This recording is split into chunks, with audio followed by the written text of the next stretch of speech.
officers and guests to turn off their cameras, and Democratic Services, can you make sure everybody is muted, please? Okay, so prynawn da, croeso I cyfarfod. Good afternoon, welcome to Social Services Scrutiny Committee, Tuesday the 21st of June 2022. Please note this meeting is being recorded and may be broadcast via the authority's internet site. The images and sound recording may be used for training purposes within the authority. All scrutiny members need to be in view with a camera, and by attending you are consenting to be filmed and to the possible use of those images and sound recordings being used as any of the outlined above. This agenda has been prepared by Democratic Services. Any member of the public requiring information should contact the department. Any reference documents referred to but not published as part of the agenda can be found on the Council's website or intranet under background papers. So before going into the agenda today, I think it's been nice just to welcome everybody. There's been a change in elected members, and I'd like to take this opportunity to go around all elected members to introduce themselves. I'll start. I'm Councillor Louise Minot-Vokes, elected member for Park Ward, and it's a privilege to be selected to be Chair of Social Services Scrutiny. I feel, as my role as the Chair going forward, is to dispel any anxieties or fears of asking questions, and we're all here to ensure that we're adding value and making a difference to residents of Merthyr Tydfil. That goes to ensure that together we get the most out of these meetings and to remain innovative in our approach to scrutiny. As a group, we don't want to miss any opportunity for improvement, so I just want to encourage everybody to participate fully in the process. I'd also like to raise at this point that there are positions for co-opted members for Social Services Scrutiny. I would encourage anybody who's interested to get in touch with Democratic Services if you want to discuss further. If you visit the Council website, there is further information and an application form. I can't stress enough the added value outside members can add to this process in ensuring that the public voice is at the table. So we can go around, if we can go around the all members, that'd be great. I'll start. Councillor Claire Jones, can you introduce yourself, please? Good afternoon, everybody. My name is Councillor Claire Jones. I'm the elected member for the Cyfarfod ward, and I'm privileged to be Vice Chair. Cabinet Member Julia Jenkins. Hi, I'm Julia Jenkins, Councillor for Town Ward, Cabinet Member for Social Services. Thank you, Julia. Councillor Declan Salmon. Thank you, Chair. Councillor Declan Salmon, Dowlais and Pant Ward. Thank you. Councillor Clive Tuvey. Oh, hello, I'm Clive Tuvey, the Councillor for Vane Award. Thanks very much. Yeah. Thank you. Councillor Gareth Richards. I am Councillor Gareth Richards, Councillor for Treharris Ward, and like Declan and Ian, long-serving members of Social Services, I think. Thank you, Gareth. And Councillor Ian Thomas. Hello, I'm Ian Thomas, and I'm the councillor, one of three for Treharris. Thank you, Ian. On Social Services and SACRA committees. Thank you, Ian. Now, there was a crossover potentially with learning. Have we got any members from the Learning Scrutiny with us today? Yes, myself and Claire both. Yeah, and I can see Gareth. I can see Gareth Lewis is in as well, and Gareth. I need Gareth to speak. Sorry, Gareth. That's no problem at all, Claire. Yeah, I'm from the Education Scrutiny Committee. All right, thank you, Gareth. Okay, so we move on then to agenda item 1, apologies for absence. I don't believe we have any. Sure. No, thank you. Agenda item 2, declarations of interest. Members are reminded of their personal responsibility to declare any personal and prejudicial interest in respect of matters contained in this agenda in accordance with the provisions of the Local Government and Finance Act 1992 relating to council tax, the Local Government Act 2000, the Council's Constitution and the Members' Code of Conduct. A. Members are reminded that they must identify the item number and subject matter that their interest relates to and signify the nature of the personal interest. And B. When members withdraw from a meeting as a consequence of the disclosure of a prejudicial interest, they must notify the Chair when they leave. We don't have any declarations of interest. Okay, agenda item 3, the work programme, the scrutiny work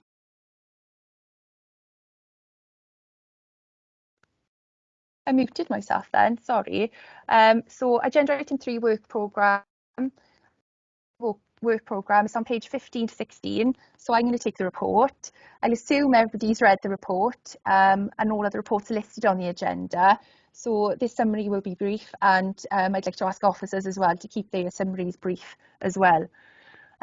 So the summary of the report for the scrutiny programme: to provide scrutiny members with a draft forward work programme framework for consideration to develop its work programme and to prepare in advance of the next scrutiny committee meeting.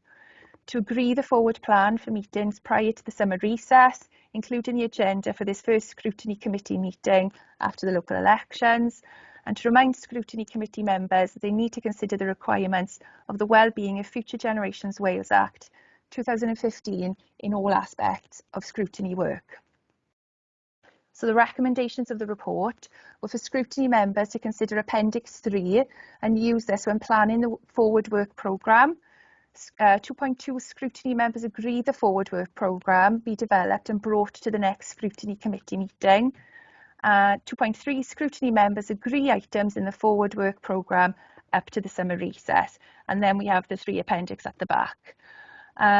So before opening this agenda item just for questions and comments, I just wanted to go into the forward plan and look at the scrutiny focus as to why this is on the agenda. And it's just to make sure that we're adding value through critical friend challenge and ensuring a robust work programme is in place. And this will adhere to the 4 principles of scrutiny and the 4 R's model. So opening up for questions. No questions? Okay. Any comments? Sorry, Chair, I have. Okay. Sorry, apologies. I couldn't find my unmute then. So, what is the proposal to develop the forward work programme? Are we going to have a workshop, or is it going to be officer-led? Please. Yeah, I believe Andrew's going to answer that question. Okay, thank you, Councillor Richards. So 2 things really. I think it's going to be a member-led process where we will have the opportunity to have workshops with both cabinet members and the relevant directors and senior officers to inform that work programme going forward. And then as a committee, we'll also have a workshop to step through that. And then following those workshops, we'll have an opportunity to decide what the best method of scrutiny is, when the best time for that scrutiny is, and then we can bring that work programme back then to a committee like this in September, where everyone will have input from the committee to check that we are robust enough, we've got the right plans going forward, and that we're happy to commit to that then and review it on a quarterly basis. Thank you, Chair. Thank you, Andrew, for that. Thank you. Are there any other questions before we move on to comments? Right, any comments? No? Okay, so obviously, the point of this agenda item is for us to all agree the items on the agenda today.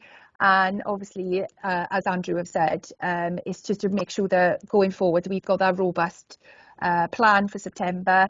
So if we're all happy, we can move on with the rest of the agenda. Okay?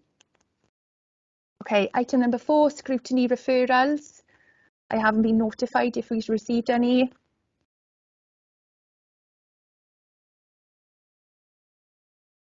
Item number 5, summer of fun. So this is pages 17 to 24, and is to consider the attached report. I'd like to introduce Cabinet Member Councillor Julia Jenkins to give the summary and recommendations, and then Officer Chris Hole is going to go through the details of the report.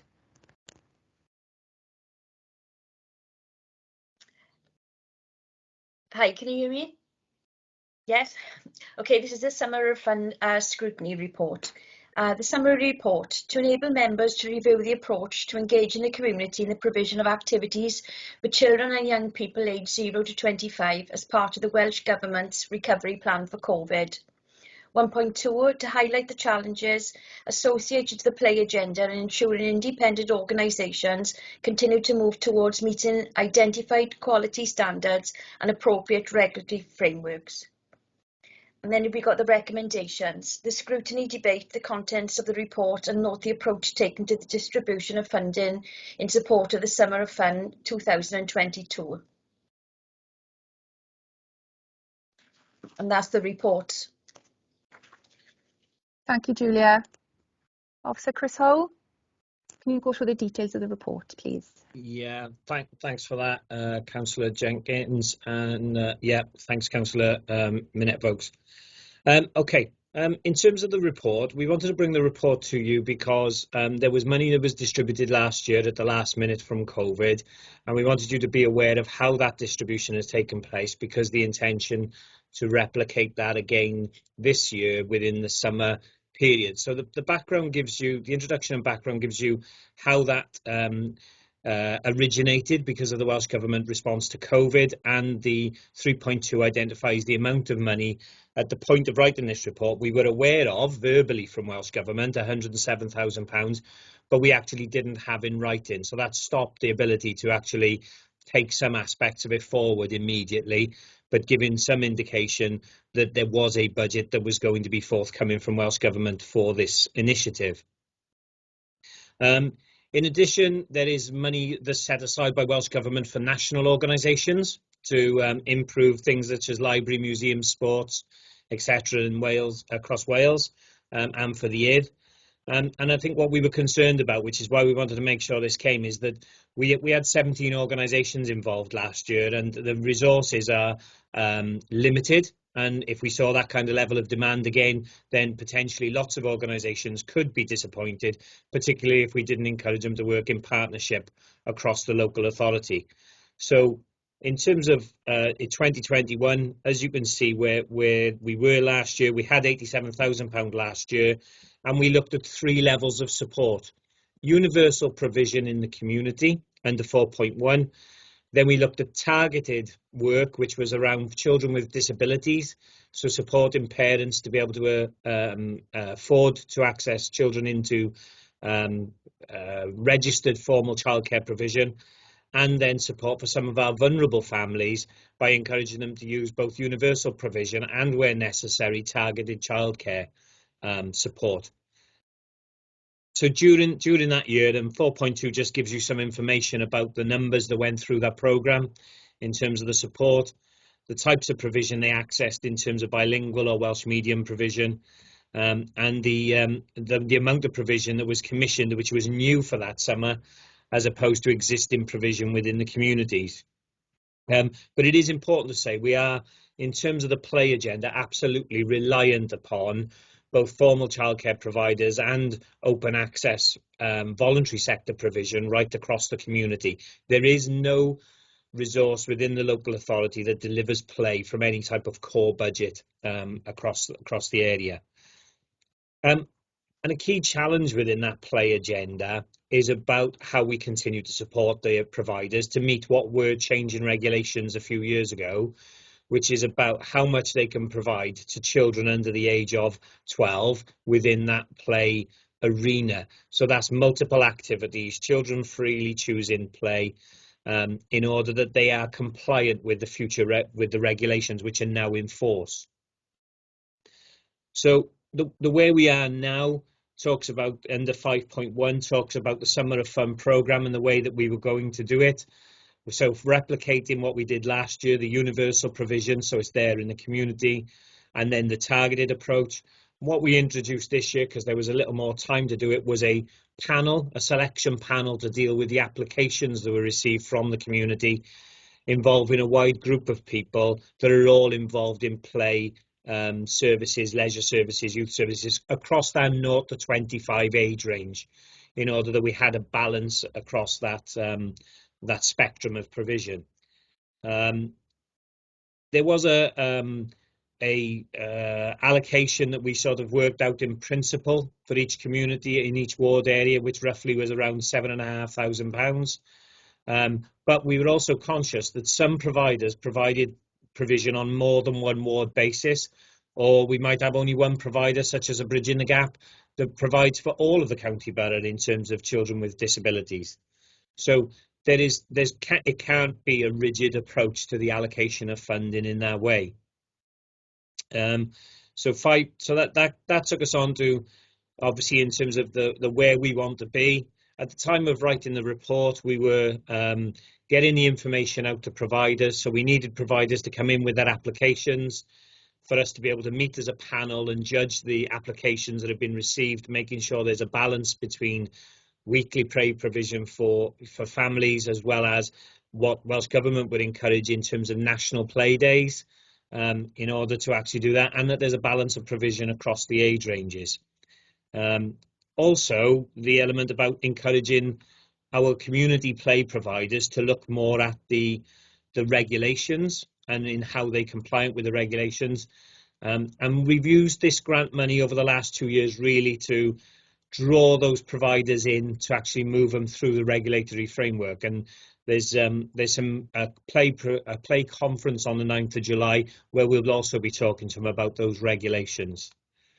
So as in what we needed to do next section, which is 7.0, was obviously about the assessment of applications. Well, that's now taken place.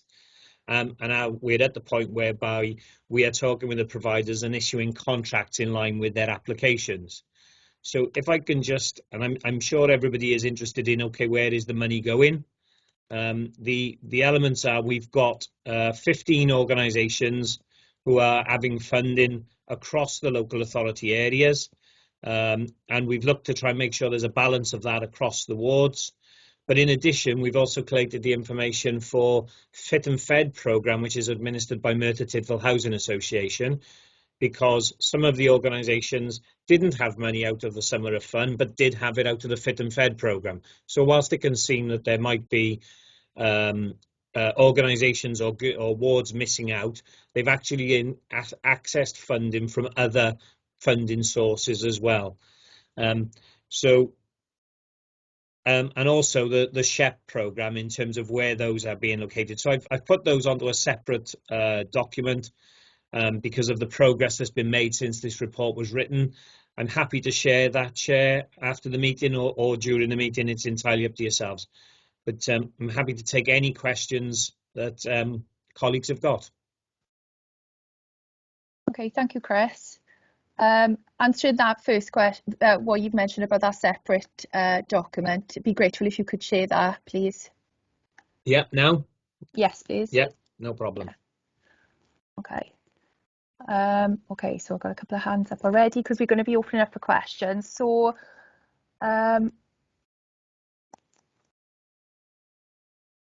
Okay, hang on, I'm just... Yeah. Why is my screen not sharing? Or you can email it. If you can email it, that'd be fine. Yeah, I can do that. Yeah, that'd be fine. Okay, so before opening up for questions, I think going back to the scrutiny focus for this agenda item for the Summer of Fun, so through our questions and comments, we need to ensure we're adding value through critical friend challenge to the approach to engaging the community in the provision of activities for children and young people aged 0 to 25 as part of the Welsh Government recovery plan from COVID. Outcomes from the committee can be used to inform the programme. So I'd like to open up for questions from scrutiny members. I'd like to ask the first question, if that's okay, Chris. Yeah. So going back to 4.2, the figures of children from last year, the target was to engage 841, but the initiative ended up engaging with 1,242. Have you got a target this year? And, you know, going over that target, how does that affect budget? The target for this, the target for this year, Chair, is to match what was achieved last year at least, if not more. It doesn't affect the budget elements because we know that obviously open access provision, you can have 20 turn up or you might have 40 turn up within an open access universal provision.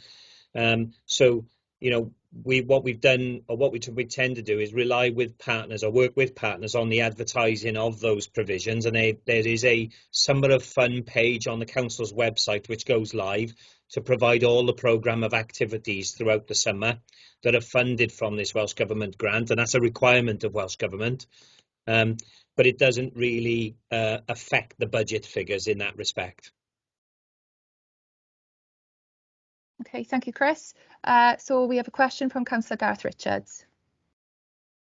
Thank you, Chair. Chris, what has the sort of numbers of applications been like this year? And I understand it's been quite high and there may be oversubscription.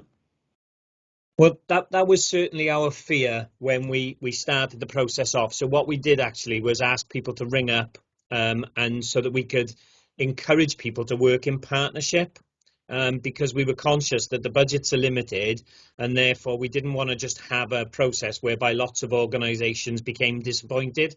So there were a lot of conversations that took place with organisations to talk to them about working in partnership, because the fear was if we had all sorts of, there are other local authorities with much bigger pots of money that supported all types of sports organisations, etc. So we wanted to say to all those organisations, yeah, we could support sport, but if it's done as part of a wider programme that you link with local organisations to offer a wider array of activities, so that it wasn't just a one activity agenda. So we had somewhere in the region of I think 15 or 16 applications, some of which were in partnership, which is about on par where we were last year. But I think we would have had a lot more separate ones if we hadn't have taken that partnership working approach. Yeah. The reason why I was asking, Chris, obviously I don't want to go into the detail, but I understand that some applications then haven't been fully awarded what they've asked for. Now, I don't know if the reason is because of oversubscription, or perhaps what they were asking for wasn't within the guidelines of the scheme. I think twofold. One was that some of the things that were being asked for wasn't within the guidelines of the scheme, and that's down to Welsh Government changes from last year to this year. Yeah. So last year we were able to support family activities to trips to the beach and other areas because they saw it part of the recovery of COVID. This year we're not allowed to do trips outside of the authority. You can do them to play day events within the authority, but there were a lot more restrictions on it. And some organisations came in for figures between £15,000 and £25,000 just for themselves as an organisation. So we had to have conversations with them about how did they pare it back so that we could look at a more even distribution of resources, giving all of the ward areas an opportunity to have accessible play opportunities during the summer programme. Yeah. So just as my final, Chair, if that's okay with you, so has all money's now been allocated, more or less? More or less, yes. However, we're still discussing with the Leisure Trust, and it'll be on the document that I will send across. We're discussing with the Leisure Trust the potential for providing some free transport for a 2-week period in the summer to enable a bus to go around and pick up young people and families, parents as well, to take them to Aberfan Pool, and the same in the north for the potential opening of the pool in Penydre. So Penydre can only open for 2 weeks, but we've got a small pot of money that we discussed with Welsh Government. Obviously, we couldn't fund the free swim because that's already funded by Welsh Government. Yeah. But when we costed out the transport costs to go from the Gurnos to Aberfan, they were on the public transport. They were extensive, and no surprise that parents would find that really challenging to meet those costs. So we're currently trying to work through with the Leisure Trust and with Active Merthyr paying the opening of the pool up in Penydre, and a 2-week transport of a circular bus route to pick families and parents and children up to take them to the provision, one in the north end and one in the south. So there's about £6,000 sitting there to try and support that. Yeah. Thank you, Chris. No problem. Chair. Thank you, Gareth. Next, I have a question from Councillor Ian Thomas. Thank you, Chair. Hello, Chris. I'm referring to your summary of the Summer of Fun for last year. You set out about 5 objectives of what you're trying to achieve: support third sector, support access to registered childcare, support vulnerable families, promote self-confidence, and relationships with peers and trusted allies. But when you came to give the information of what happened last year, there were various stats, but they didn't seem to relate back to those aims, and I was just wondering whether you think there's any merit in sort of tying the two up next time around. I think you're absolutely right. I think what we would like to do would be to bring a follow-on report to this after the summer progresses, because we've got the conference that I mentioned on July the 9th, and we've got a piece of work that is ongoing now with the providers, particularly around them developing in terms of becoming registered for after school and out of school childcare, because that out of school childcare becomes more affordable for parents in terms of that. And we highlight that is an issue that's been identified both in the PSA and the CSA, which will come forward in the next couple of months. I think the issue we used was last year. This was used as a carrot to draw those organisations into those discussions about that regulation, and then we've got the support in place in order to be able to do that now over the coming period. Yeah, but thank you. yes, a report to bring those together. Thank you, Chris. Thank you, Chair. Thank you, Ian. I have a question next from Declan Salmon. Councillor Declan Salmon. Thank you, Chair.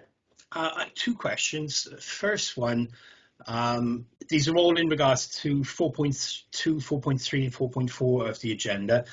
It mentions within the report that all providers are asked to complete a Welsh Government evaluation, and then at 4.3 it says all activities are free and provided a variety of positive, enriching play experiences and opportunities for children and young people, and it goes on. My question is, taking all that into consideration, were the families that availed of the Summer of Fun asked to provide an evaluation of the activities to see if they agreed that the activities were positive and enriching for them, and if the money set aside for this scheme has been well spent, and also to see what worked well, what didn't, and what could change for the better in the future? I think that the challenge is that the Welsh Government did a national evaluation last year, so the online evaluation fed through into a national. What we've got is information from parents on the comments they made about what they felt in terms of the value of the activities. So there is more information than what I've just put into the report within this. And organisations do evaluations themselves over their own provision during that summer period. So I think there will be a challenge, and this has been recognised by Welsh Government this year, in that they've allowed some of the budget to be actually allocated for the local authority to support the delivery of this initiative, and to be able to pull far more information together on the evaluation front. They've also changed the way they were evaluating it last year to this year, making it far more honed, I would say, in that respect. So I think it would be a challenge to say yes to everything you've just mentioned, Declan, but I think there's some work to do there to actually be able to take that to the next level. Lovely, thank you, Chris. I think, to be honest, it's in everything that the council does. People, we need the public to come forward and tell us, you know, give their feedback, and that's across everything. And I think if people do, then you find out more about what's going on, what can be done in the future, and to put things right. And we've got, I mean, I'm happy to attach that, Chair, when I send over the allocation of where it's gone this year. I can attach a report that was given to the Education Partnership Panel last year, which got far more comments in it from parents who were able to, given the opportunity to contribute to that evaluation and to say what their views and feelings were. We've got a sort of wide array of information from various partners. Happy to attach that as well with the information. Yes, please, that'd be useful. Yeah, thank you. Thank you, Chris. Chair, one more question, and it's in regards to 4.4. You mentioned in the report a key challenge to the play agenda across Merthyr Tydfil is the local authority is reliant upon independent providers, many of whom have had little access to training around play and are reluctant to move forwards achieving registered status to provide play opportunities. Can you expand on the reluctance mentioned to move towards achieving registered status, and what are you doing to work with providers or even find other providers? Yeah, I think the element is the reluctance comes from the change in regulations, which has introduced that I think it's on appendix. If I directed to it, I'm scrolling through the report myself. On appendix A, the element at the bottom, it talks about if the care is provided on fewer than 6 days in any calendar year and the person has notified CNW in writing before the first occasion on which the relevant premises are used. So they can use their premises for 6 days a year, and as long as they're providing only 1 hour 59 minutes. Now that's been a change in the CIW regulations a couple of years ago, and there was a grace period given to before those regulations came in. So with this funding, what we've been able to do is talk to those organisations about becoming registered so that their delivery doesn't contravene those regulations.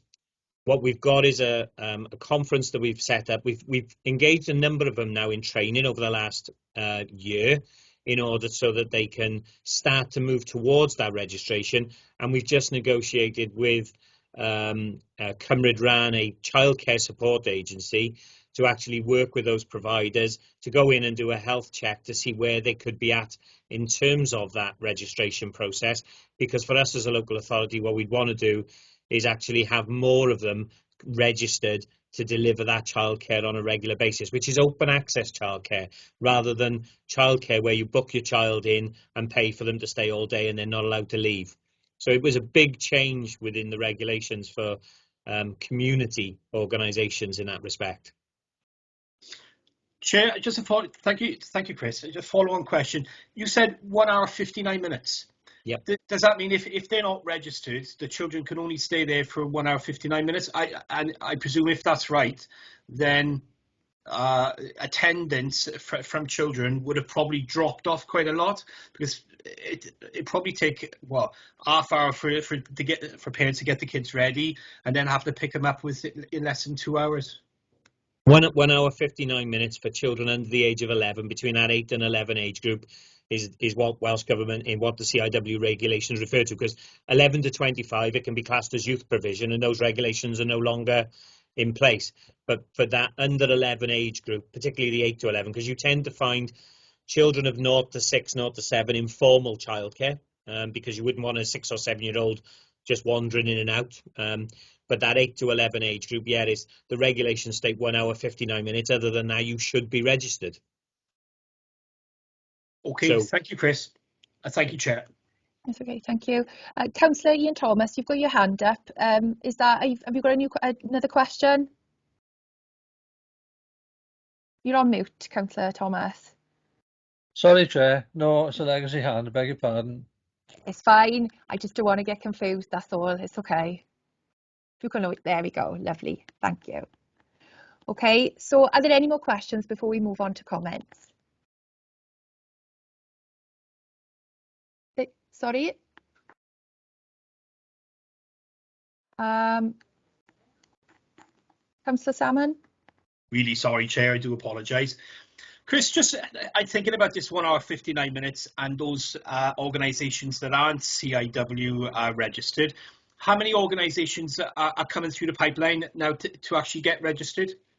If I've missed that, I do apologise if it's already... No, you haven't missed it. Off the top of my head, I think we've got 7 organisations who are looking at it from a play perspective. But we've also got some other organisations who deliver youth. They also deliver childcare, so they're currently registered for childcare.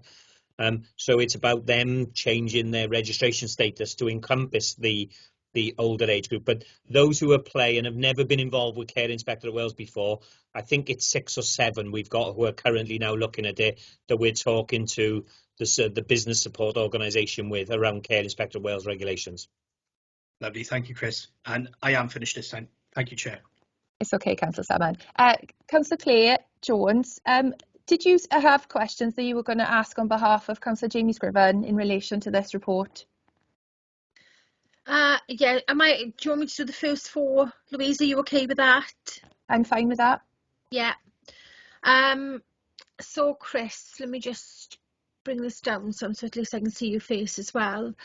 I'm speaking on behalf of Councillor Jamie Scriven, who's on the Scrutiny for Education, along with myself, Clive and Gareth. So he's got a couple of questions. So the first question was, firstly, the 150 children and young people per 10,000 figure, the second highest rate in Wales. What plans do we have to support families with young people within the PRU where we have identified a significant increase in referrals to children's services?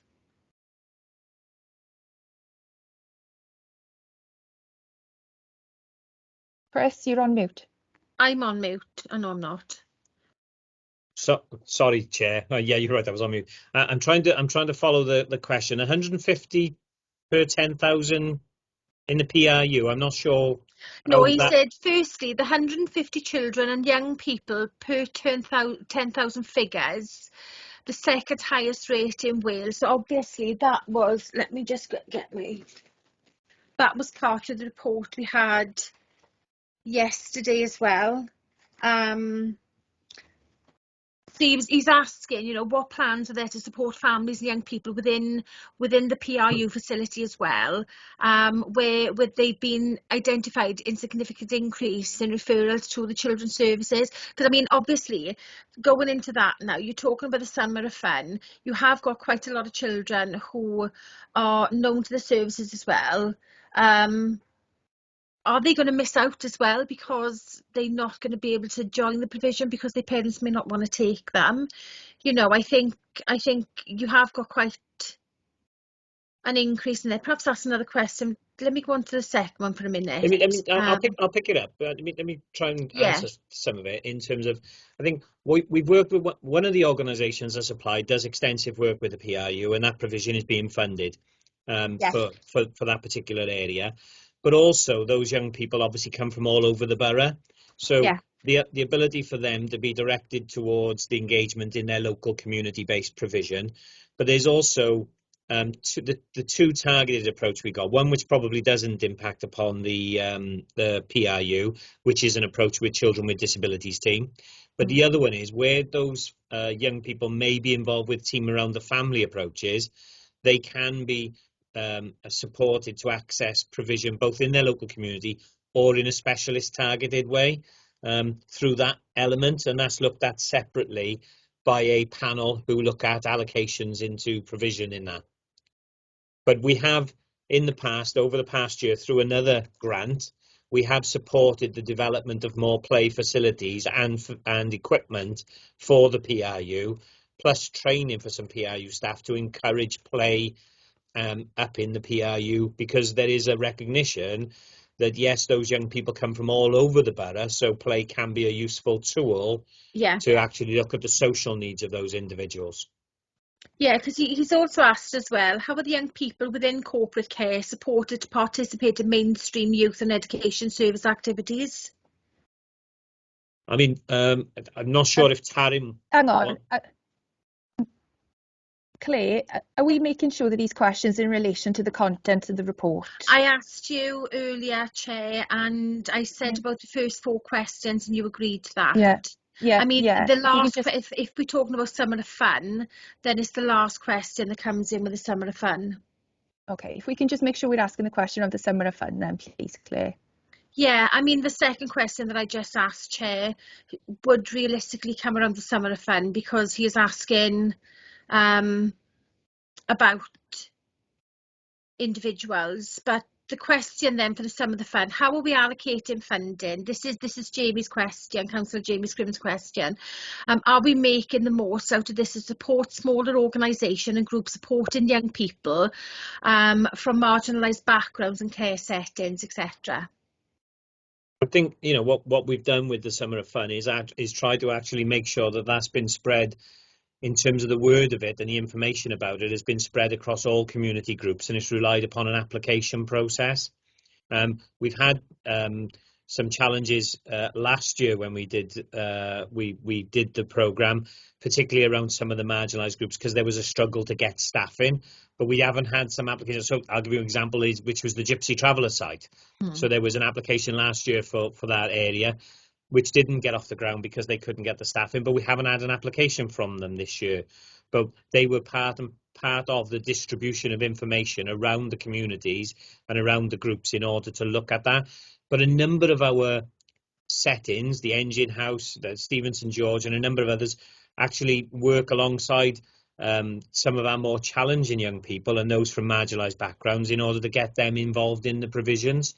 But also on top of that, as I mentioned, there's a partnership approach with social services through the Children with Disabilities team and through the team around the family to look at how those are supported to engage in provisions. I don't know if you want to pick up anything, Tarim, from a wider social services perspective. Yeah, I think it's just probably important to note in terms of service structure. Chris's service sits underneath the children's services structure, and we work very closely together to look at young people who are open to children's services access and provision. In terms of the Summer of Fun, that is just as open to young people who are open to children's services or are care experienced young people as it is to any other individual. In addition to that, throughout the summer period, we do look at additional activities for our children who are looked after and additional activities for our children who are on the Child Protection Register, just to make sure that they have a range of opportunities available to them during the summer period. That's lovely, thank you.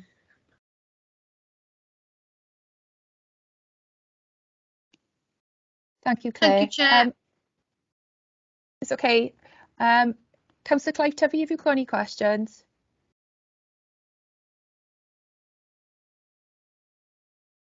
You're on mute, Councillor. Main thing that was touched on really, after the summer of fun is over, it would be nice to see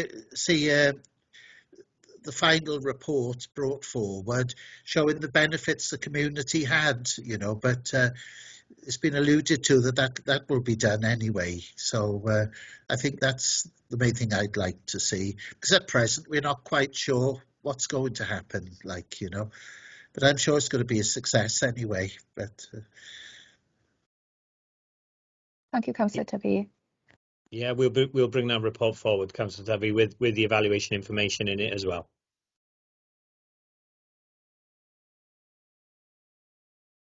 Okay, so opening up for comments now, please.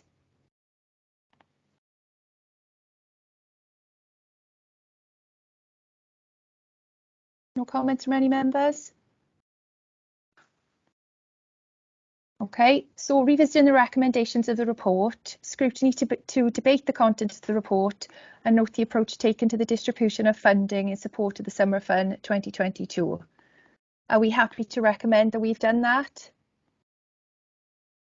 Yeah, okay. So the Scrutiny Committee can now recommend to Cabinet Member Julia Jenkins and Officer Chris Hole that the outcomes from the committee can be used to inform the programme. So we'll move on to the next agenda item. So the next agenda item is number 6, is the Flying Start expansion. And Cabinet Member Julia Jenkins is going to give the summary and recommendations, and Officer Chris Hole is going to go through the details of the report. Okay, thank you, Chair. This is a summary of the report for Flying Start expansion and achieving existing Welsh Government WG expectation on numbers.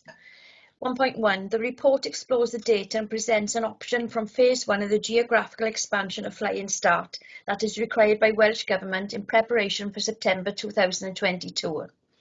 The expansion will allow for additional 83 children to be admitted into the programme. Local authorities are required to use the data modelling supplied by WG to achieve an expansion based on at least 75% being geographical. A summary position is presented at each stage with full data tables in the analysis for clarity, as a range of data sets have been overlaid on this data due to it being over 5 years old. 1.2. In addition, Welsh Government are requiring local authorities to address the shortfall in achieving cap figures, which can be through geographical amendments or through an outreach approach. A proposal has been put forward that will enable the authorities to progress both approaches.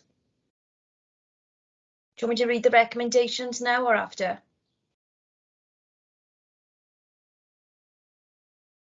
Yeah, you can read them now, Julia. Okay, so it's point 2 is recommendations. 2.1, members to debate the content of this report and the proposed plans for expansion of Flying Start. Thank you, Chair. Thank you. Chris? Okay, thanks, Chair. Thank you, Julie. Councillor Jenkins. Myself and my officer, Sarah Ostler, is in attendance today to take you. I'll take you through the report, and then we'll pick up questions between the two of us. As mentioned, so Welsh Government have announced free childcare for all 2 to 3 year olds.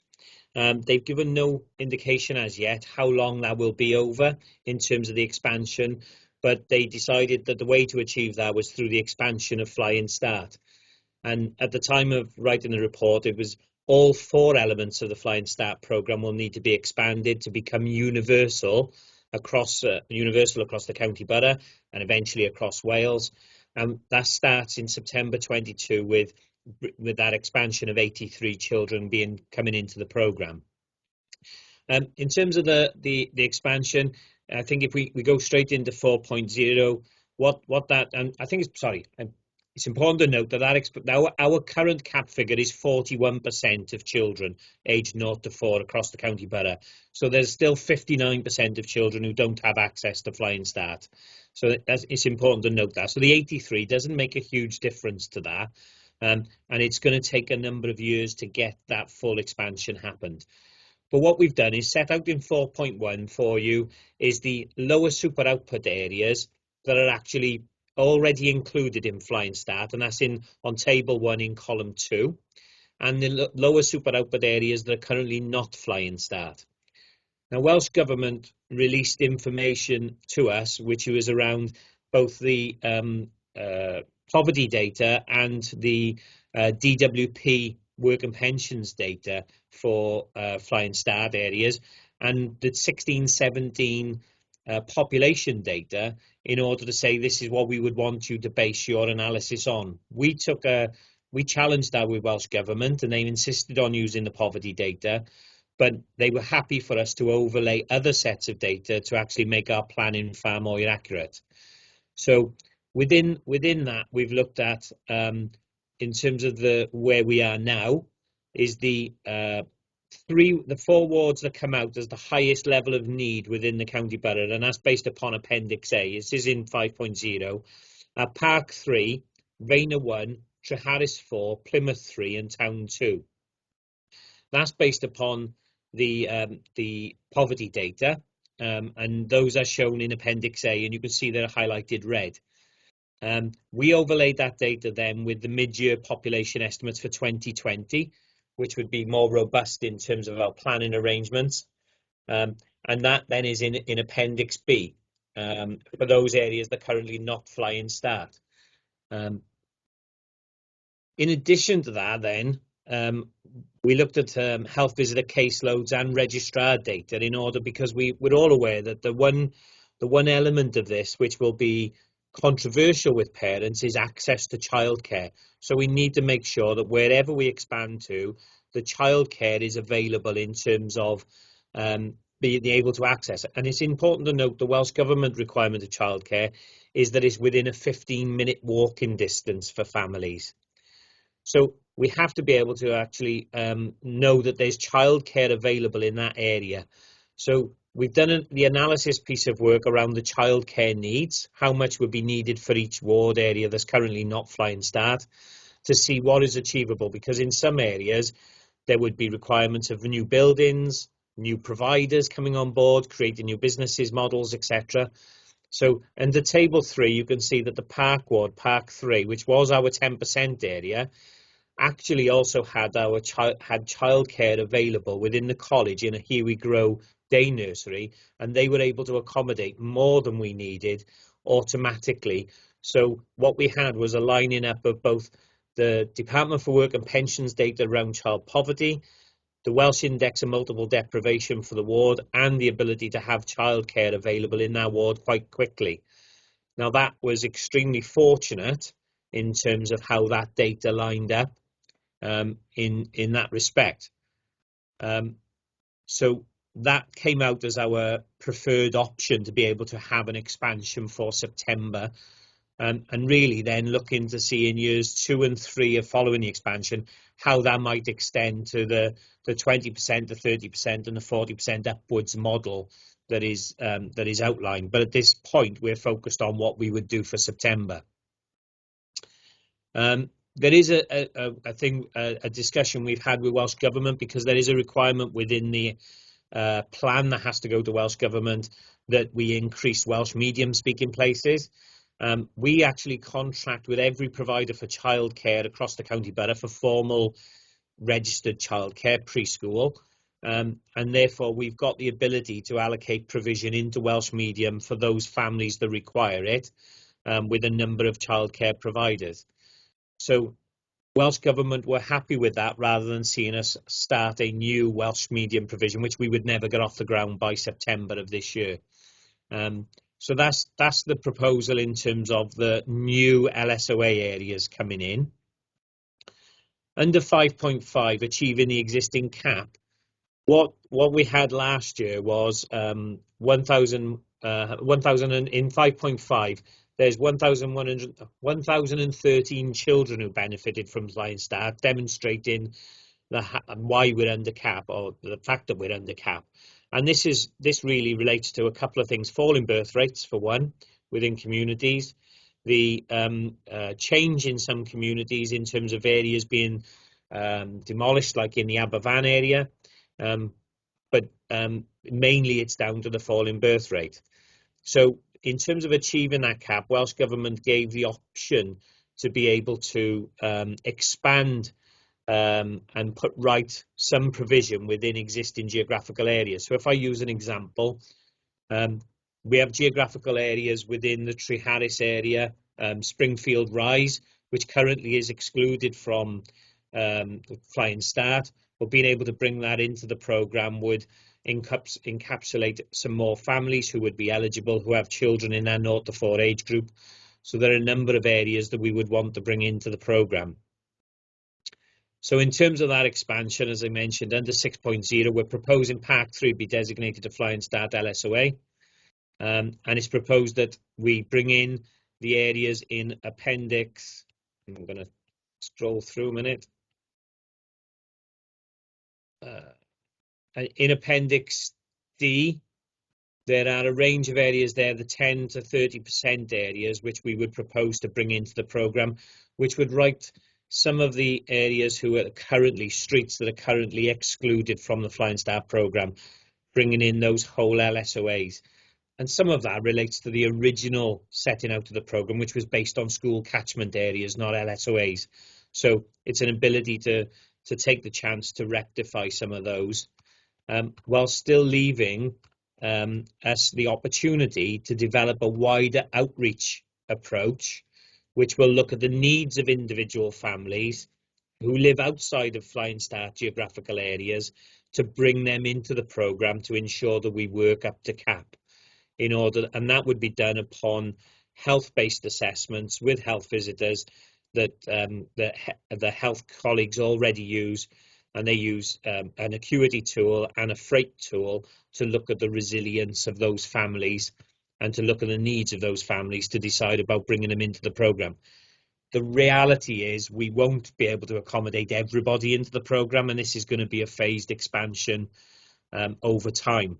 But we won't this year be expanding on the health, on the two other aspects of the programme. We won't expand speech and language, and we won't expand the parenting programmes, because we currently have borough-wide approaches on those through joint funding with Families First and legacy funding.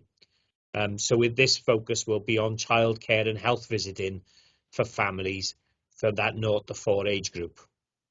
So what we need to do next, obviously, is this: once we've had the discussions with yourself and the challenge, the debate here, is we will need to go to council to seek formal approval on this expansion. So a report to council will need to be undertaken.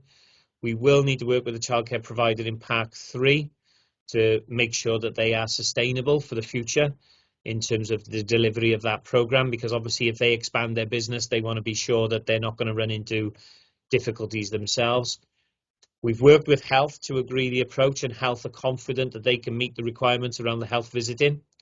And we need to update the partners on the other the areas coming in and the amendments to certain streets in the wards that are there.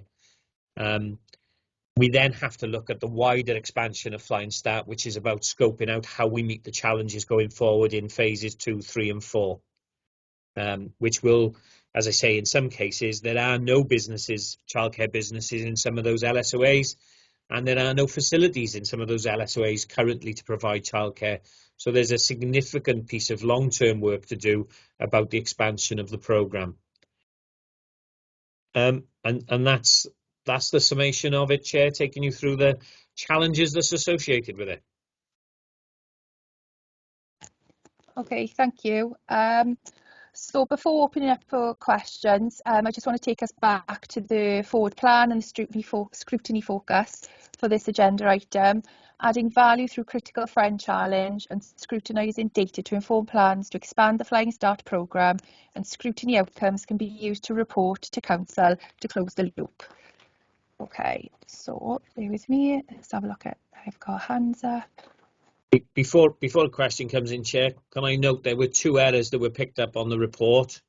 One is under 6.3, where it lists the priority areas for future expansion, and it talks about Vena 1, Plymouth 3, Town 2. Treharris was missing off there, that was referenced above, so that needs to be amended by ourselves. Okay. And on Appendix D, I think it is, let me just check. Appendix D, there's Springfield Rising, Treharris, which is listed as Bedlinog LSOA, and it's not, it's Treharris 3 LSOA. Okay, thank you for making note of those. Okay, so I've got a question first, if that's okay, Chris. Yep. So it was just, you've mentioned the health have said that they're confident to meet the requirements, because potentially there's an additional note in relation to the outreach model in Appendix E, when you said 116 additional outreach. So what assurance have you had, because obviously you've stated in 7.3 there is a shortage of health visitors, so potentially that's an additional 116 assessments, and obviously is that going to cause a delay? Do you know what I mean? What is the, what are the assurances you've had? And then I've got a separate question as well, but I'll ask it now. Are any of those outreach spaces going to be ring fenced for families who are not in those areas? The 116 spaces will be ring fenced for families outside of current flying start areas. So that will look at the needs of families outside of those geographical areas that are currently flying start or that will be taken in September. So that would be 116 families from completely outside. In terms of the health assurances, Sarah, do you want to come in and talk about the discussions that we've had with health? Yeah, hi everybody. With regards to the health and the 116 outreach that you referred to, health are already being funded for that capacity within their current health visiting model, because that's our existing cap number. So we fund health through an additional 10.6 health visitors, of which that will meet the outreach capacity. With regards to the expansion figures, we will need additional health visiting capacity, and they've recently undertaken a recruitment exercise for vacancies that they've already got within the team, and they're confident from that recruitment exercise that they'll also be able to meet the additional expansion capacity. So it's looking promising at the moment. That's not to say that we're not going to hit future issues when it comes to further expansions and phases, but I think we're confident for phase 1 that we'll be okay from a health visitor capacity. And I think in addition, sorry, Chair, in addition to that, health recognise that they've got significant challenges across health visiting on a national level, and they're looking at a new skills mix model, which might see them look at how they utilise other positions in order to meet health visiting requirements. Things like community nursery nurses doing the interventions, doing some of the work the health visitors might do now, with health visitors taking more of an oversight type role. But that is something that's being developed both on a national basis as well to address the shortfalls. Okay, thank you. Councillor Declan Salmon. Thank you, Chair. First of all, before I go into my questions, I'm going to go back to, I think it was the first 2 days of the induction that was given to councillors, and it was said that there's no such thing as a stupid question. Now, after 5 years, I may have one or two. First of all, at 4.1, it's got lower super output areas. Now, to be honest, I don't know what it means. To be honest, can you explain in layman's terms exactly what that is, Chris? Yeah, lower super output areas were introduced by Welsh Government, and their collection, I'm probably going to get this wrong now, Declan, you watch. They are a collection or a group of a much lower population level, at about 350 to 450 houses as a group, and each ward is broken down into lower super output areas. So there are a number. So as you can see on 4.1, the table there, Pendarren, for example, is broken down into 4 lower super output areas, and they have their own geographical boundaries, and they're a collection of similar size number houses or residences that are there. Lovely, thank you, Chris. And it goes nicely into my second question, to be honest, because it's got the Flying Start. It's got, say, Dowlais, because that's my ward. Flying Start, lower super output areas, Dowlais 1 and 4, and then LSOAs not Flying Start are Dowlais 2 and 3. Now, when you go right down to the bottom of the report, it's Appendix D, and it gives some of those in Bedding Log 2. It tells you what areas are in Bedding Log 2. Would it be possible to have a list at some stage, to know exactly what Dowlais 1 is, Dowlais 2 is, Dowlais 3 and Dowlais 4? Because I don't know, and I don't suppose a lot of other councillors will either, to be honest. I completely understand where you're coming from, and one of the things we had to do when we do this, and we've done it before with Flying Start, is we've had to look at whether we can get maps brought up for each of the LSOA areas. So what I'm going to suggest is, and I think they've got to be refreshed, but I know one of the team were actively doing that, is that we tried to make those LSOA maps available to all councillors on a shared area, so that the councillors have direct access to that. Because I have to check every time we have discussions over LSOAs, I have to go, where do you mean? Let me see it on a map in terms of that, because it is really confusing and the boundaries sometimes just don't make any sense. Yeah, and I think on this, Councillor Clive Tubby, I hope I'm not stealing your thunder now, Clive, but he mentioned in a pre-meeting where unintended consequences.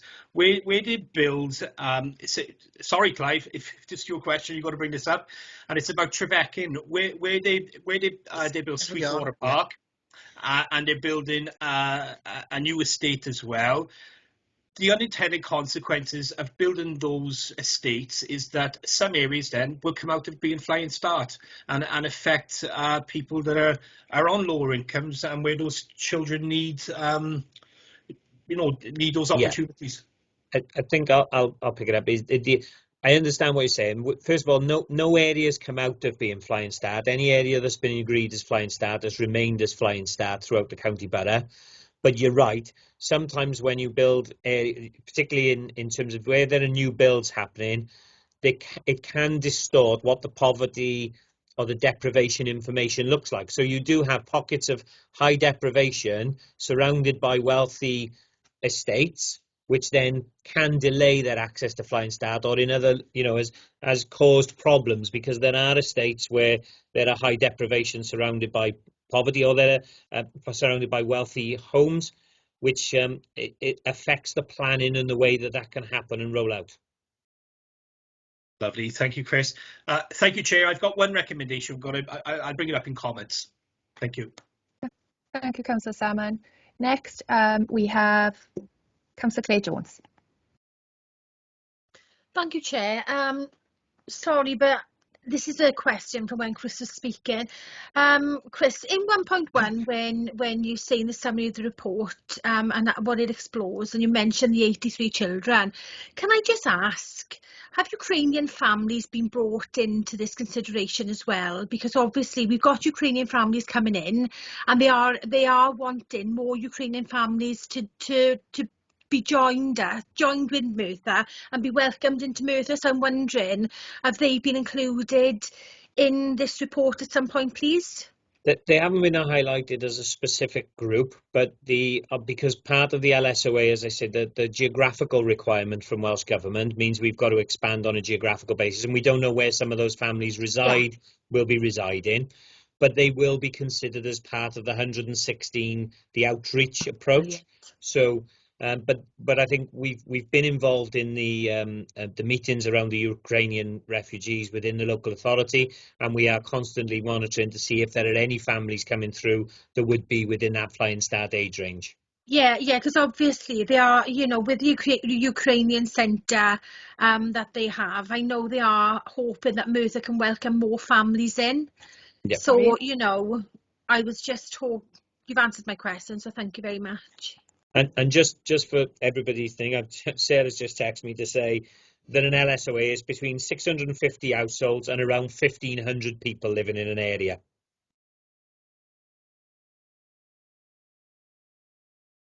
Okay. Cabinet Member Julia Jenkins, did you want to come in on this one? You're on mute. Meeting, if that's okay. Okay, no problem. Yeah, thank you. I keep muting myself. So next question is from Gareth Richards. Thank you, Chair. My first comment is to Declan. Declan, don't ask for the plans, because when you see them, you'll be shocked with some of how some areas are combined with others. If it's anything like Trearis, incredible. Some areas, it doesn't follow any pattern, in my view, but that's the way statistics work, I suppose. Chris, there's 83 new places. Is that correct? So the rest of the expansion is based on the fact that the current cap is below capacity. Right, I'm following that, okay. If it's in a fly and start area now, a property in there now, and it's a new development in that property in the last few years, those children wouldn't have gone to a fly and start, as is, for example, Springfield Rise in Trearis, but all those properties on the Manor View development in Trelewis that are listed. I would have to, okay, so the approach that was taken and approved by council some number of years ago was the expansion in terms of as it happened then at the time, to take us up to that 41% level. And you're absolutely right. What was done was new builds would have been excluded from that, because it would have changed and taken the programme over its capacity. So this allows us the opportunity to address that, but it only allows us the opportunity because of being under cap with that reduction in birth rates. In terms of Trelewis, I don't know. I'm looking at Sarah. I don't know if she will know off the top of her head. We would have to check any new build that is in that area in terms of the current LSOAs. Yeah, no, it would be those, Chris. It's listed there. It's a new development. Right. So with regards, is Appendix D all new developments? Sarah, do you want to? Not necessarily. Yeah, go on. Sorry, not necessarily, because the reason why some of our existing LSOAs are not complete LSOAs as far as a flying start postcode is that is because of the new housing developments, but it's also because when the programme first came about in 2007, the approach was around school catchments and not LSOAs, and school catchments don't completely marry up with the LSOA approach. So there's a number of reasons. So the new housing developments is the main reason why some postcodes and LSOAs are not included, but it's also because of school catchment approach, which was used initially. So I'm not sure if that answers your question. Yeah. So it's a carry on from that, Sarah or Chris, where I can answer it. There's 200 children listed in Appendix D. Which are the ones that are going to be included then in the programme? What we put in the report was those that were in the top 30%. I think it was the 30% ones. I mean, I'm going to the relevant. So would it be the bold ones most probably in Appendix D? No, because the bold ones, when you say Appendix D, the bold ones. The ward bolds or the area bolds? No, because those are not areas that are currently flying start. Those would be on the next phase of expansion on the geographical. Yeah. So that would come in if Welsh Government then would say, right, you can now bring in another 200 or however many children. Right. Okay. You're absolutely right, Chris. It's those in the top 30%. So those LSOAs that are not complete LSOAs at the moment, we'll make them, those that are in the top 30%, we're proposing to make those complete LSOAs, which actually means that there would be 13 out of the 15, I think it was, Chris, so it would only leave 2 incomplete LSOAs from the existing programme. Which would be Bedlinog 2 and Cyfarthfa 1. Right. Yeah, yeah. So it is the bold then, isn't it? No, no, the Cyfarthfa on Appendix D, yeah. You go to Appendix D, the areas we would be looking to make complete LSOAs are Cyfarthfa 2, Cyfarthfa 3, Gyrnos 3, Gyrnos 2, Merthyr Vale 1, Pendarren 2 and Treharris 4. So those are already Flying Start areas, but they've got postcodes which are excluded. So they would become into the programme as part of the existing areas. Yeah. Sorry, that's what I was asking, Chris. Sorry, perhaps I didn't okay. make myself clear. The bold ones are coming within the scheme now. Yes, those on Appendix D that I've listed. So Bedlinog 2 and Cyfarthfa 1 would not come into the scheme at this moment in time. Yeah. Those No. in a future expansion we'd look to square off those LSOAs as well. Yeah. No. Sorry, Chris, but I wanted to get the figures clear in my head because I couldn't work out. There would be too many then. I thought they were all coming in at one point. You see, and as would be over 200, and the figures didn't work out. No, they would. No, we can't. As you point out, we can't afford to take them all in. Yeah. I don't think there's any more questions from me at the moment, but I may come back when I get my thoughts together. Thank you, Councillor Richards. So I have 2 more hands up for questions, and obviously I'm just pointing out the time, 5:10. So I'd like to come to Councillor Clive Tovey next, please. Oh, yes, right. In section 7.5, as we progress towards universal services, it says it is also reasonable to expect this could impact on existing integrated approaches and potentially have implications for other aspects of the Children and Communities grants. I wasn't quite sure what that meant, really. Yeah, what it is we've got a parenting programme and an early language development programme that are currently funded from 2 or 3 different sources. And obviously when Welsh Government end up with a universal early language development programme around 0 to 4, there may be implications for those other grants that money is freed up. And we're not quite clear yet whether Welsh Government will expect that money to remain as part of the Flying Start expansion, thereby avoiding them having to fund a completely or additional provision. And it's probably more of a challenge in terms of when we talk around parenting, because at the moment our parenting is a borough-wide service funded from Families First and Flying Start, and that works with parents of children of all ages. And eventually what we'll be looking at is a parenting support programme for all of parents who've got children of 0 to 4. Now, if Welsh Government said, well, no, you use your Family First money, that has a significant implication for Families First and the wider parenting agenda. If they say, yeah, here's all new money, then that frees up money into Families First to continue supporting parents who have older children.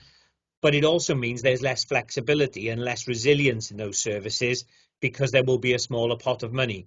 So what we recognise as part of this expansion is we have to do a complete review of both of those areas of work in order to look at those implications and look at what that might mean over the next couple of years as those programmes expand. Oh, thanks. Yes, thanks very much. Okay. And next question, I have Councillor Gareth Lewis. Yeah, thank you, Chair. I share Councillor Richards' bewilderment with regard to the lower super output areas. For example, in Plymouth Ward, one of the most affluent areas is included as a Flying Start provision, which I really struggled for many years to understand. Chris, do you know of any plans for Welsh Government to reassess the lower super output areas and perhaps make them more fairer? No, I'm afraid I don't. They obviously rely on the lower super output areas for all of the Welsh Index and multiple deprivation, and I'm not aware of any plans to relook at that. No problem. Thanks, Chris. Okay, so last question's over. Opening up for any comments.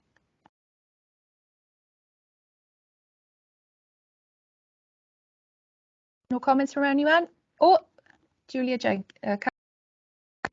Councillor Jenkins. You're on mute. sorry, it's going back to the question of Ukraine children. You know, the 87 new places, if Ukraine families were placed in those areas, would the support for those extra 87 be taken off then? Julia, I'm happy for it to be a question, but this is questions were closed. This was comments, but I'm happy for Chris to answer that quickly.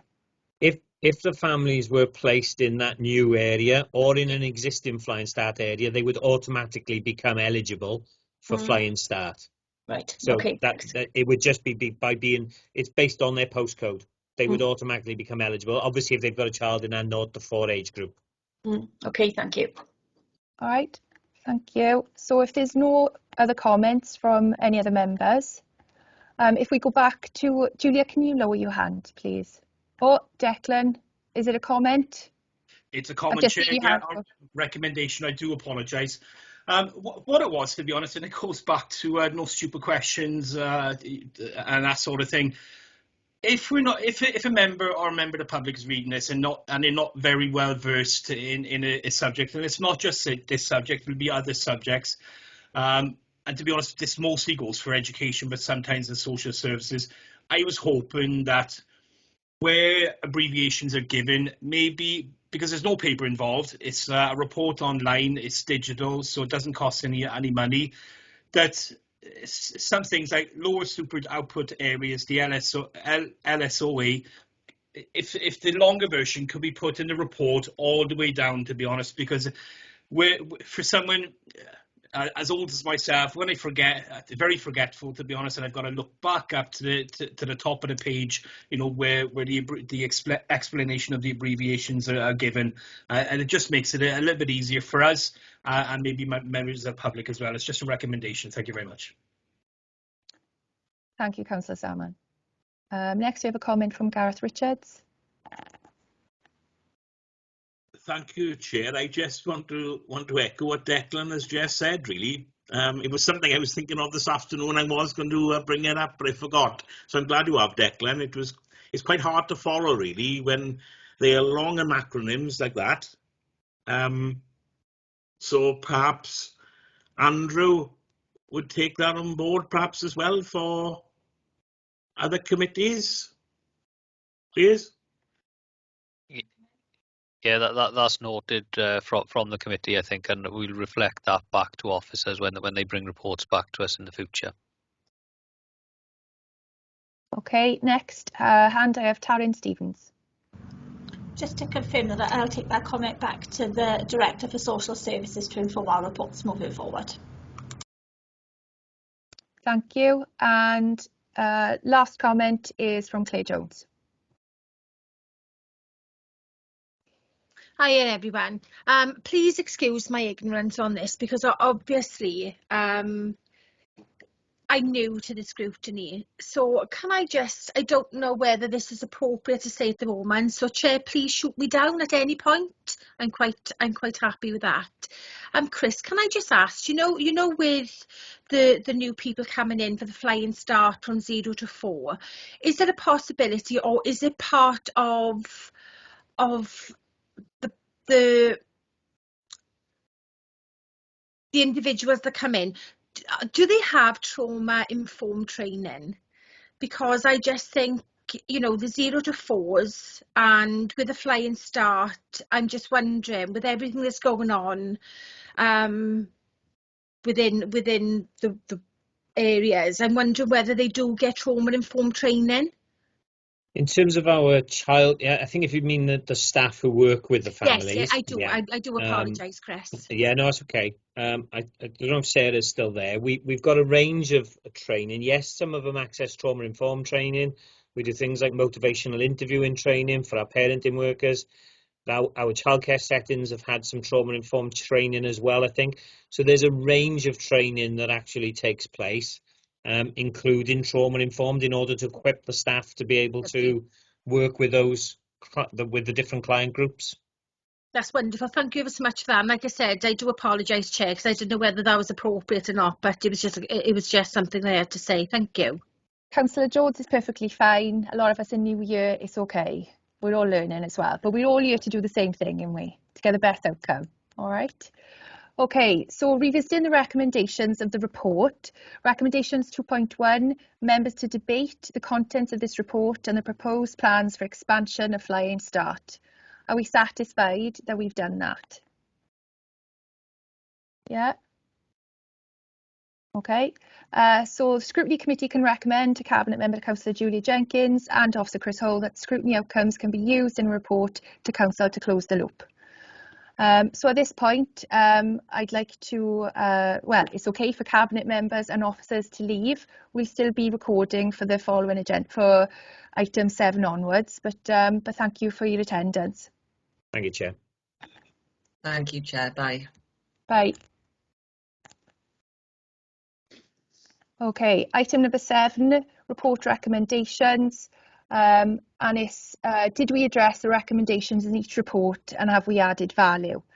So looking at agenda item 3, the forward work programme and the scrutiny focus was adding value through critical friend challenge and ensuring a robust work programme is in place. Are we happy that we've added value to agenda item 3 in the forward work programme? I'm happy if you all, if you unmute yourselves, and it's fine, we can have a discussion about it. Yeah. Yes. Agenda item 5, the summer of fun. Scrutiny to debate the contents of the report. The scrutiny focus for that agenda item again was adding value through a critical friend challenge in the approach to engage the community in the provision of activities for children and young people aged 0 to 25, and the outcomes in these committee can be used to inform the programme. Are we happy that we've debated that? Happy, Chair. Yes. Yeah? Yes. Okay, thank you. And agenda item 6 with the Flying Start, members to debate the content of the report and the proposed plans for expansion of Flying Start. The scrutiny focus for Flying Start was to add value through critical friend challenge and scrutinise data to inform plans to expand the Flying Start programme. Scrutiny outcomes can be used in a report to the Council to close the loop. I think the data, as commented by Councillor Declan Salmon and Gareth Richards, was a little unclear in some of the wording, isn't it? So I'm satisfied that they're going to take that forward as well. But are we happy that we've answered the recommendation of that report? Happy, Chair. Yeah. Yes. Yeah. Okay, lovely. So agenda item 8, feedback on scrutiny activities, any outstanding actions. We have none, but between now and the next meeting, there are going to be workshops to include committee members in relation to developing the work programme. So obviously there's going to be matters arising on agenda item 8 from September onwards. Agenda item 9, any other business deemed urgent by the chair. I have none. And yeah, so obviously we come to the close of the meeting now. So the next meeting is Tuesday the 13th of September at 4 p.m. And I'd just like to say thank you to everybody, and thank you for your patience as well, being new to this and being a new chair. So thank you. Okay, thanks very much. And new members. Many members, thank you. Thank you, Gareth. Thanks. Yeah, thank you, and well done, Louise. Well done, I have to say. So thank you. Right, we'll stop recording now. Thank you. Declan. Thank you, Louise.